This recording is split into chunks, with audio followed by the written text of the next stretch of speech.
Welcome to the Corporate Treasury 101 podcast. For the next few episodes, we have with us Daniel Sanches.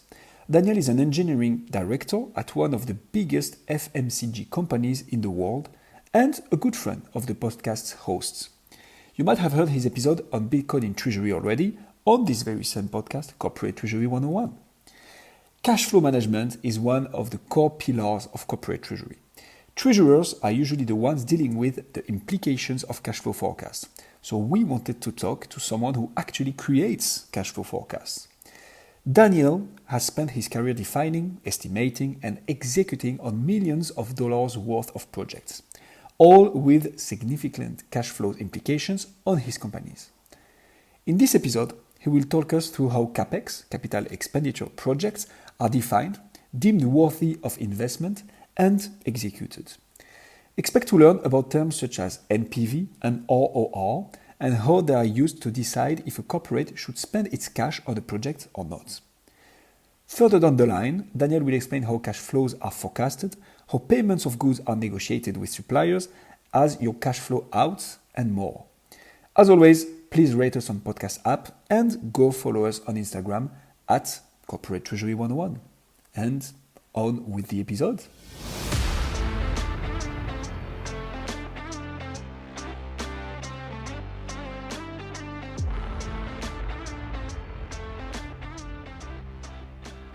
Daniel, welcome to the Corporate Treasury 101 podcast. Thanks a lot for accepting our invitation.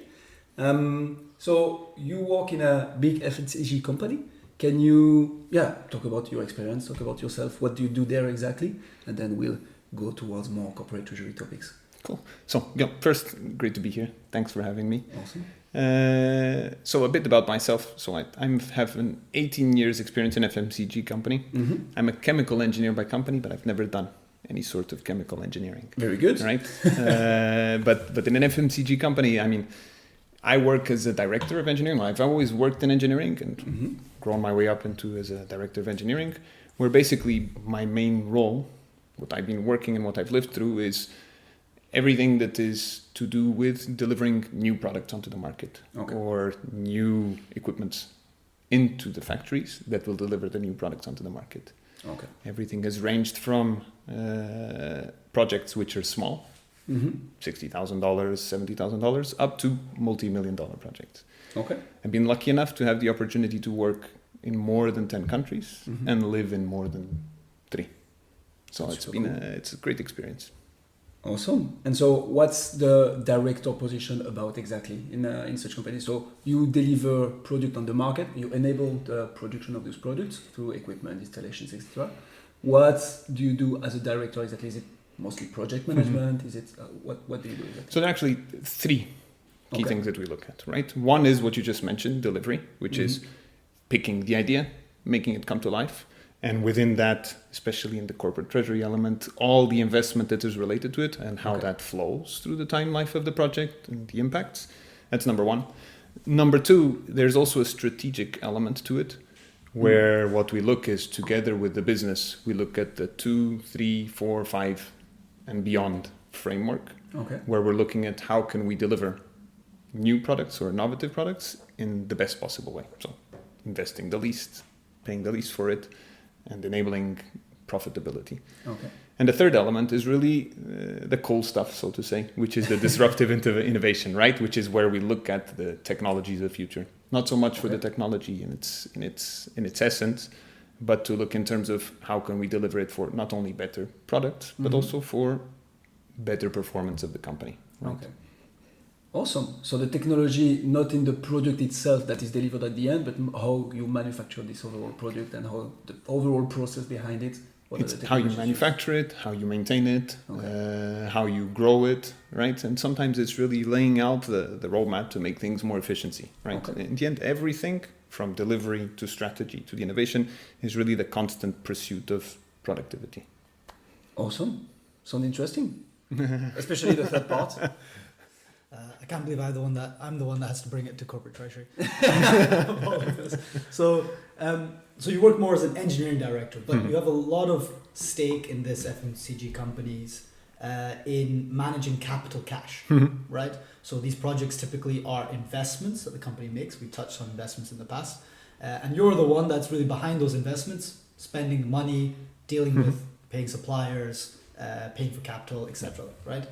So what kind of financing related roles do you have, jobs do you have in your role? I mean, when it comes to finance, there's a series. You can look at it. It can be as big as you want to look at it, right? But what are the key things, right? First, it always starts with when we're looking to bring something to the market is how do we deliver best value? And that comes in the form of two specific metrics. NPV, so net present value. So what's the value of a project over its lifetime? And then the second one is really a rate of return, right? Okay. So is how much of the capital or money of the company that I'm going to invest in the next 5, 6, 12 months, 18 months. How much of that and how fast am I going to get that back? Okay. Right?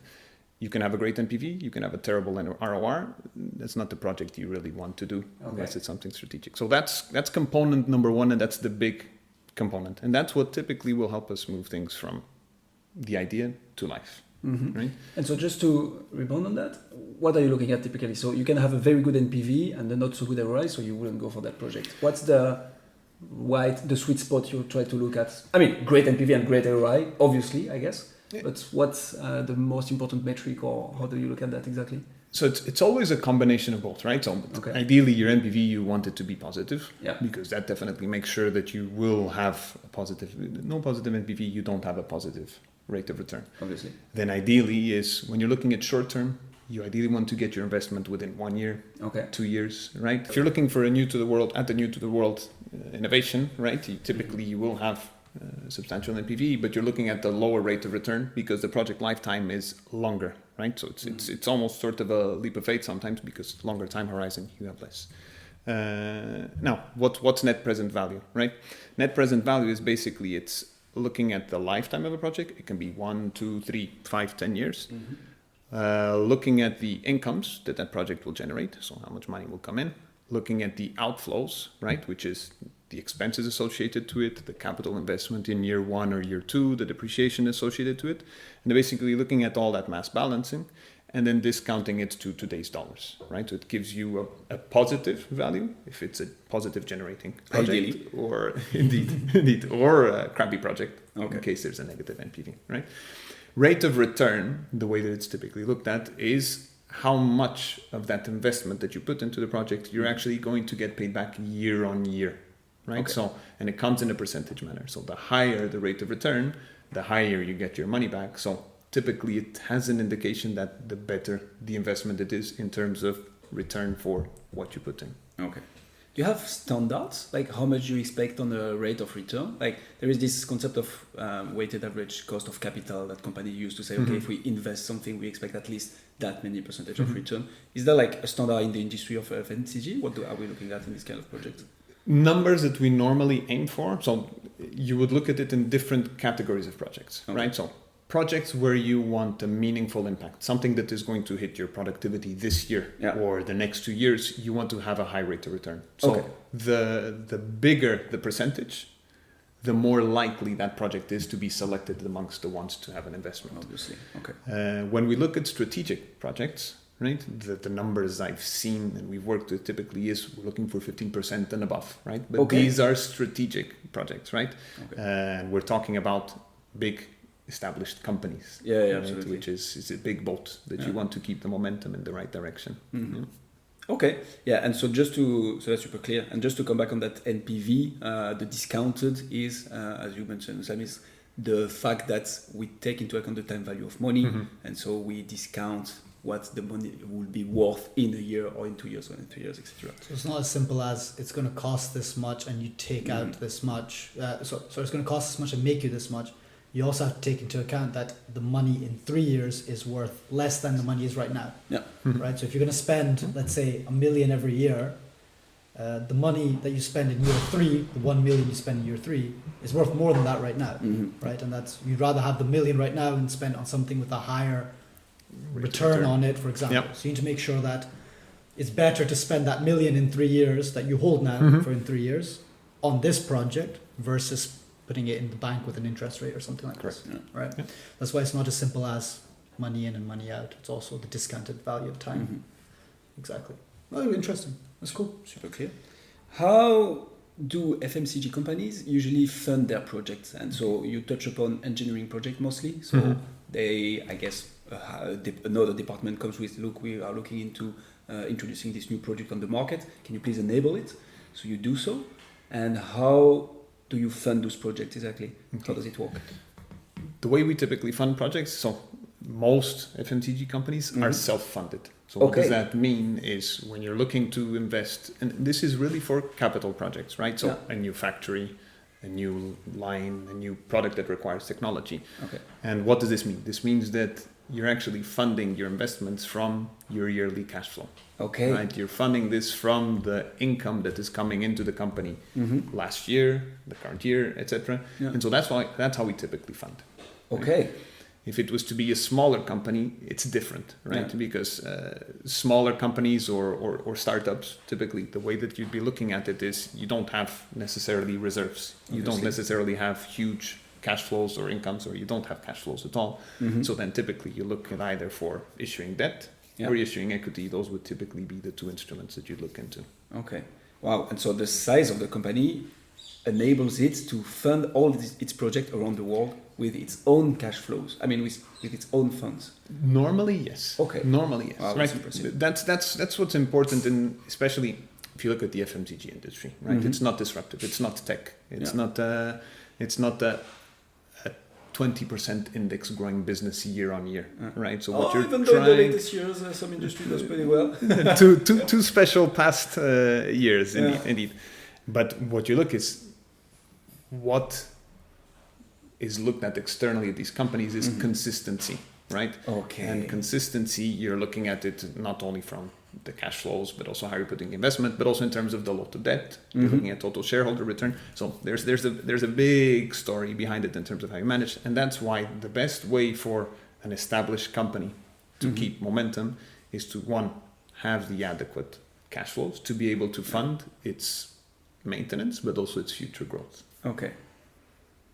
Amazing. And so everything is self-funded at the engineering level. How does it work exactly? Like in the project funding, what's the role of engineering there? Will you say, okay, look, we want to make this new project, but we Mhm. need that much amount of money in order to enable it? What's the role of project management, engineering, and the director in this concept? The first part that we actually take is we're involved in the early phases of a project already, right? So Okay. if a product is conceived and there is a certain level of market research that you know that this has a high probability of moving forward, Mm-hmm.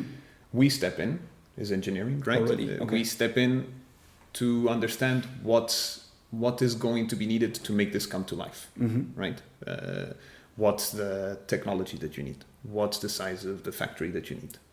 Where are you going to produce it? And obviously, all these inputs then come out with the number, the capital investment number, right? Okay. So when you're in the early feasibility and definition phases, we're there to provide that range. And that is a Okay. super important range for the two factors that we talked before. Defining the net present value of the project, right?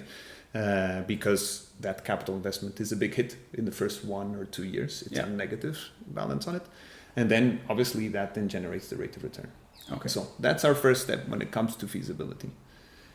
If the project passes those financial hurdles or that criteria, Mhm. right, and then everything keeps on supporting it, so further market research, further product feasibility, etc., our job then starts coming into the delivery element, Okay. which is instead of providing a range, we look at what technology specifically is it that we're going to use. How much does that cost? Mhm. What does it take us to buy it, ship it, install it, start it up, right? Okay. And making sure that everything that's around it, right? So it's not only equipment, but it's also the facilities, could be land, could be a series of things, right? But Mhm. everything that is related to the one-off investment that you need to do to make this project come to life.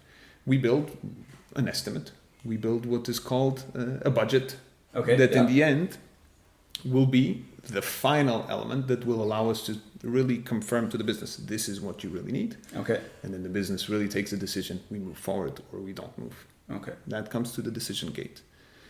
And then in the last part really is during execution, Mhm. our job is super important because we need to understand, one, are we within budget or not? Yeah. That's number one. Number two is if our project lasts beyond 3 months, 6 months, a year, 2 years, it is super important that we understand how our spending flows throughout those months. Because whatever we spend is money that we're effectively taking out of the company's pocket. Yes. And so the company needs to know what they can count on or not in terms of our spending throughout the years. So we manage not only are we within budget or not, but also are we within what we're planning to spend. Okay. Through.